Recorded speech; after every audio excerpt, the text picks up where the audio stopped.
Pricing a property, a home for sale in the 21st century is really simple. I'm going to ask you to quit overthinking it, and I'm going to try to make this as simple as possible. Hey there, homeowners of the information age.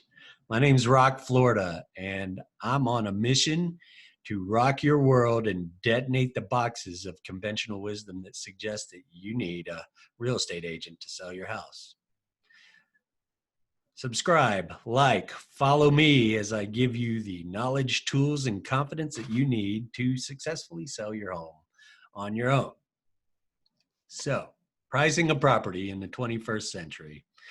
I realized back in about 2003 that I was going to have to start thinking a whole lot more like a digital search engine, and that the 20th century model of pricing a property at 99.9, 74.9, 49.5, 249, 299, 499 was antiquated, deceptive in principle, and detrimental to the end objective of the client and the seller. In the 21st century, people are shopping for real estate on syndicated internet platforms in $25,000, $50,000, and $100,000 brackets. And I'll never forget a phone call that I made in about 2008. It was either 2008 or 9, to a FSBO, a for sale by owner named Matt Hall. And Matt had a highly desirable property, starter range, around the 150,000 range. It was 2-minute walk from the bus stop, less than 1 mile from the university. And it was the type of home that is almost always in high demand for the college student parents needing, would rather pay rent, or the graduate students that are needing to finish their studies and still have a few years to go in town. And always starter homes. You know, the first time homeowners need affordable properties. Back then, 150 and under was great. And he'd been marketing his property for 10 or 12 days at 144,000. He was getting concerned, frustrated. He knew that summer was waning away. And he was also, frustrated over just a year prior, he would have been able to get 10 or 15,000 more than he was currently asking. And he'd had a bunch of showings and no constructive feedback whatsoever. I told him he had it priced too low, and he thought I was crazy. I went on to explain how the principle of search engine bracketing works.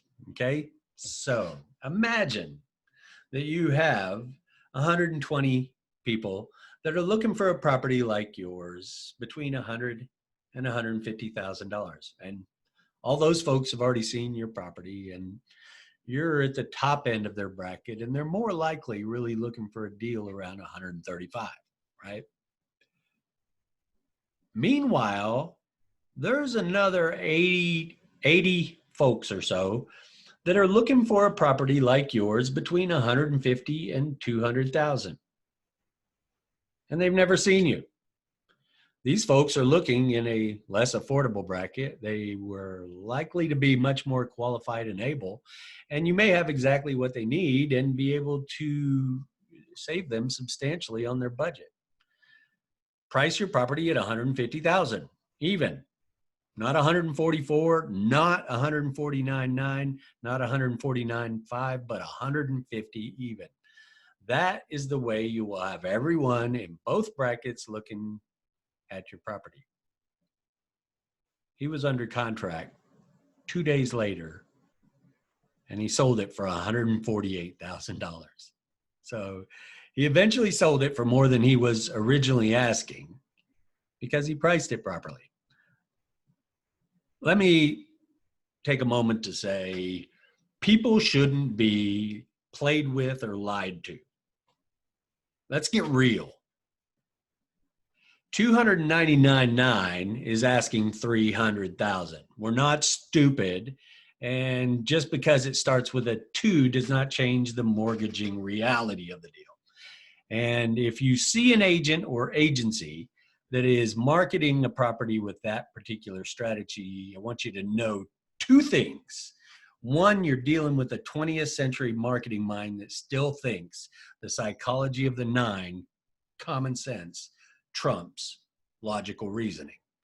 And two, over $100 of perceived value, say they're asking $299.9, they're missing out on a massive portion of the more qualified prospective purchasers. So this principle is applicable in all pricing brackets and strategies. And if you would be satisfied, suggest that your house is worth somewhere between 370 and 375,000, something like that. And the current conditions of your market would seem to justify it. Conventional wisdom would have you price it firm. Side note, my house is always priced firm. It's always for sale, and it's established at a price that is likely to be above what it would appraise at, because I don't have to sell, but it's priced firm. You want to know, you want my house, you just ask me, but you're going to have to pay more than it would appraise at. You're going to have to want it more than I do. Or price it 2 to 4% above your eventual sales price, expected sales price, with some buffering space for negotiations at like 384.9, 385. It's up to you. But may I suggest an alternative and unconventional method that is actually much more effective. I'm going to give you a general strategic example here. If it's my house, I'm opening up my marketing and pricing strategy at $400,000 to at least give the folks that are looking at higher priced property an opportunity to see mine for a predetermined period of time before I initiate a drip reduction campaign. Okay. Have you actively shopped for real estate in the past decade or so? Right. So the way that most folks engage in a hunt is they go on their favorite search platform, they set up a search for their specific criteria that they're looking for, or something comes up that may fit their palate, and they save or favorite it, right? And then it's like they placed a little microchip on their favorite pet, but even better, right? So they get an email or notification every time it either moves up in price, or photos are added, or there's a status change. And so what do? I place my little microchip in my major property offering at 400,000, and it's easier to come down than go up, right? And after an initial time frame, 3 to 5 to 7 days, right, making sure that everyone's had an opportunity to preview the property and like it or save it or favorite it, I'll start dropping it $1,000 a day for 10 days, $2,000 every other day for 5 days, $5,000 a day for, depending on what my time frame is. It's time or money. A couple of things will happen after you initiate this kind of strategy. If she's looking at that property and she's interested in it, but he's looking at it as if it may just be overpriced. But here's the real deal. It's her house, his yard. She's always the one buying the house, right? And as soon as that property starts dropping in price, she's going to sit there and start saying, honey, we need to go. We need to go look at this thing, at least look at it, okay? So while he realizes it may not be quite the deal that he's looking for, it gets him motivated. And buyers want to see motivation. And the way that they most commonly perceive that is through reduction in price.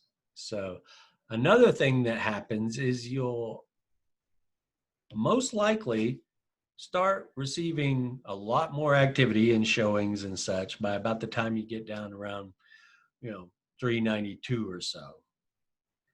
and you're quite likely to receive offers at more than you need, even though they may feel like they're lowballing you, coming in around a market valuation.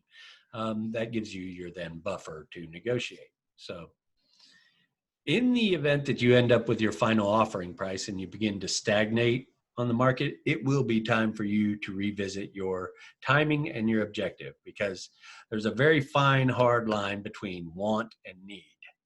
Okay, you either need to sell or you need X amount of dollars, right? And if it's going to take more time, remember, there's always specific real estate cycles, and each cycle, it should never take you more than about 45 days. And in the event that you're not under contract and moving on down the road, you'll want to prepare and develop an alternative marketing and pricing strategy. That's something else I'll be expanding on later. But another side note on pricing a property in the 21st century is get professional pricing counsel. Okay. While my content that I'm delivering is provided primarily to educate and empower homeowners of the information age to successfully sell their home on their own, while reducing or completely eliminating agent and agent fees and their impacts from your sales process, I would like to encourage you to take advantage of the tools and resources that local real estate professionals are willing and able to provide. Call 2 or 3 agents up and that offer a free CMA, comparable market analysis, and they all do. Okay, they want to get in the door, right? But it's always going to be, entirely educational, entertaining, and enlightening to see what they come up with as a value and how they justify it. Okay, and be willing to receive it graciously, hear their particular pitch, and let them know that if you should be interested in contracting a real estate sales professional in the future, that don't call us, we'll call you, right? But be considerate and feel free to ask them. That's the only thing they can do for free for you to get that's of any value, other than coming in and giving you a bunch of staging counsel or stuff like that. So, and then when you're truly in doubt, right, call a certified licensed appraiser.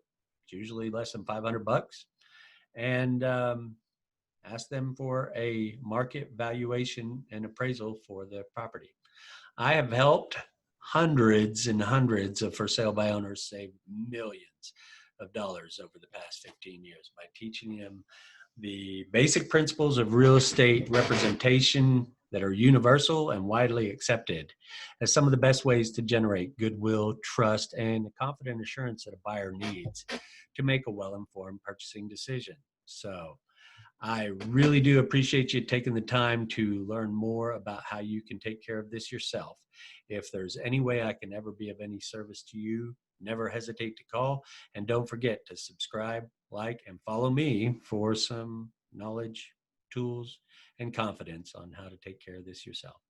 Make it a great day. All right. Bye-bye.